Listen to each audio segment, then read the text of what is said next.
व्हॉयजेस soul भाग 4.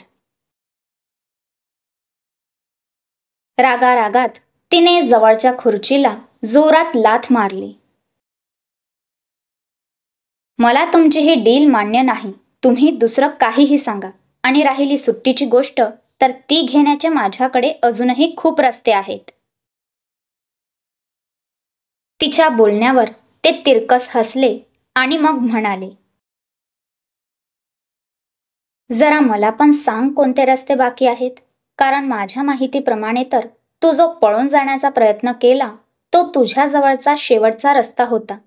आता जर तू हॉलिडेला जाऊ शकत नाही हे मला माहीत असून सुद्धा मी तुझ्या समोर ही ऑफर ठेवतो आहे, तर तुला सुद्धा या बदल्यात फार काही करायचं नाही आहे. मी नेहमी सगळ्यात पहिले माझ्या बिझनेसला प्राधान्य दिलं. माझ्या बिझनेससाठी मी माझ्या आयुष्यात काहीही करायला तयार झालो. आणि आज त्याच बिझनेसला 1 नंबर पोझिशनला नेण्यासाठी जर मला तुझं लग्नही लावावं लागलं तर ते मी लावेल. मग त्यात तुझी मर्जी असो किंवा नसो. बिझनेस वर्ल्डमध्ये असे छोटे मोठे निर्णय घ्यावेच लागतात. त्यांना कोणतीही घाई नव्हती. त्यांनी एकदम आरामात मागे टेकून बसत ग्लासातला ड्रिंक संपवत तिला एक एक मुद्दा सांगितला. पण या सगळ्याची काय गरज आहे? तुम्ही मेहनत करत आहात, मी स्वतः सुद्धा मेहनत घेते आहे. आपला बिझनेस लवकरच नंबर 1 पोझिशनला मी नेऊन ठेवेल. Do you doubt my abilities? नाही, मला तुझ्या ॲबिलिटीजवर काही शंका नाही. पण कसं आहे ना, या रेसमध्ये फक्त आपण एकटे नाही आहोत, तर इतरही बऱ्याच कंपन्या आहेत. कोणती कंपनी मागून आपल्या पुढे कधी चालली जाईल ते सांगता येत नाही. म्हणून मला त्या पोझिशनवर लवकर पोहोचायचं आहे. त्यासाठी मी हा एक छोटा मधला रस्ता शोधून काढला आहे. सिंघानिया ग्रुप आज नाही म्हणायला आपल्या बरोबरीतच आहे. पण आपल्या कंपनी ज्या ठिकाणी कमी पडतात त्या ठिकाणी त्यांच्या कंपन्या वरचढ आहेत. मार्केटमध्ये काही ठिकाणी त्यांना जास्त पसंती दिली जाते.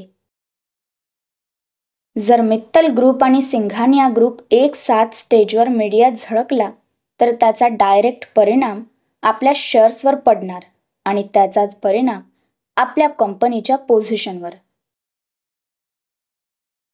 त्यांनी जे काही सांगितलं त्या गोष्टीची तिलाही कल्पना होती. पण डॅड, त्याकरता लग्न? तुला कोणी दुसरा आवडतो आहे का? तसं असेल तर माझी काही हरकत नाही. त्यांनी ग्लासमध्ये बर्फ घोळून तो उंचावत तिला म्हटलं. तसं तिने पुन्हा एकदा खुर्चीवर बसून घेतलं. नो डॅड, पण मला लग्न करायचं नाही. माझा प्रेम, लग्न या गोष्टींवर विश्वास नाही. मला हे सगळं वेस्ट ऑफ टाइम वाटतं. या सगळ्यावर वेळ घालवण्यापेक्षा मी तो वेळ बिझनेसमध्ये लावेल तर आपल्या बिझनेसची जास्त प्रगती होईल असं मला वाटतं. हे बघा डॅड, तुम्हाला चांगलंच माहिती आहे मी मॅरेज मटेरियल या प्रकारातलीच नाही आणि प्रेम या संकल्पनेवर तर माझा विश्वासच नाही. आपण कोणाची काळजी घ्या, कोणी आपली काळजी घेईल, आपण जेवलो की नाही जेवलो, आपल्याला काही त्रास होतो आहे का, आपल्याला कोणी दुखावलं आहे का, आपल्याला काय आवडतं काय नाही आवडत यावर कोणी आपल्यापेक्षा जास्त विचार करेल हे तर शक्यच नाही. प्रत्येकाला आपली आपली लाईफ दिली आहे आणि जो तो आपल्या लाईफवर फोकस करेल. कोणीही समोरच्याचा विचार करण्यावर काय इतका टाइम वेस्ट करेन?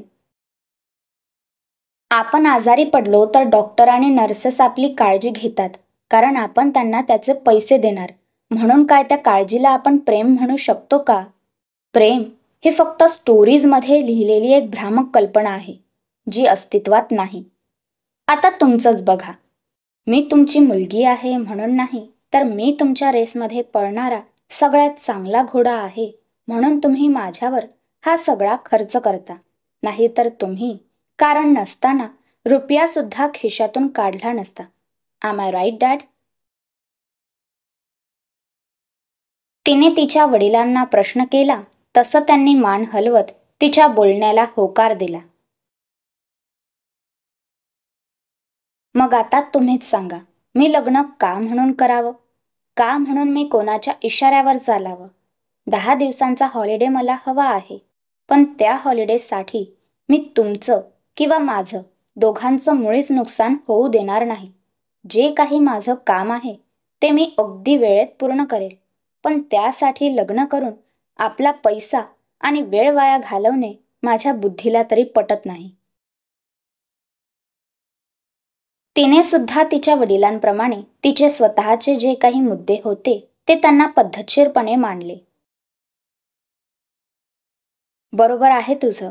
कधीतरी याच सगळ्या गोष्टींमुळे मी लग्न करत नव्हतो, पण एका बिझनेस डीलसाठी मला तुझ्या आईसोबत लग्न करावं लागलं. ती गेल्यानंतर मात्र मला या सगळ्या गोष्टींसाठी वेळ मिळाला नाही. आज तीच परिस्थिती तुझ्या समोर आहे. एखाद्यावर आपण प्रेम करतो आणि त्यासाठी काहीही करायला तयार होतो. या सगळ्या माझ्याही बुद्धीला न पटणाऱ्या गोष्टी आहेत, पण मी तुला असं म्हणेल की तू या लग्नाला एक प्रोजेक्ट म्हणून बघ. आज जर तू या लग्नाला तयार झाली तर त्यामध्ये फायदा आपल्याच कंपनीचा होणार आहे. शिवाय मी तुला असं म्हणत नाही की तू हे लग्नाचं ओझं आयुष्यभर पाठीवर घेऊन फिरावं. ज्यावेळेस तुला असं वाटेल की हे सगळं तुला डोईजड होत आहे, त्यावेळेस सोडून दे. संपला विषय.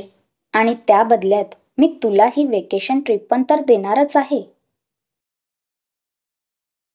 हिला वेकेशन ट्रिप म्हणता तुम्ही? It's just a normal tour. या अशा टूरवर नॉर्मल लोकांसोबत जाईल मी? डॅड, जरा माझ्याकडे बघा. हे सगळं माझ्या लाईफस्टाईलला सूट तरी होणार आहे का? तिने ते टूरचं पॅकेज उचलून पुन्हा टेबलवर टाकलं. या गोष्टीचा विचार मी पण केला होता, पण जर तुला विदाऊट सिक्युरिटी बाहेर जायचं असेल तर हाच एक उपाय आहे. ते म्हणाले तसं ती आता त्यांचं बोलणं लक्षपूर्वक ऐकू लागली. या टूरवर तू दिल्लीवरून नाज मित्तल म्हणून नाही तर अहमदाबादवरून नाज त्रिवेदी म्हणून जाणार. तशी तुझी आयडेंटिटी हाईड करायचं काम मी आपल्या सिक्युरिटी हेडला सांगेल.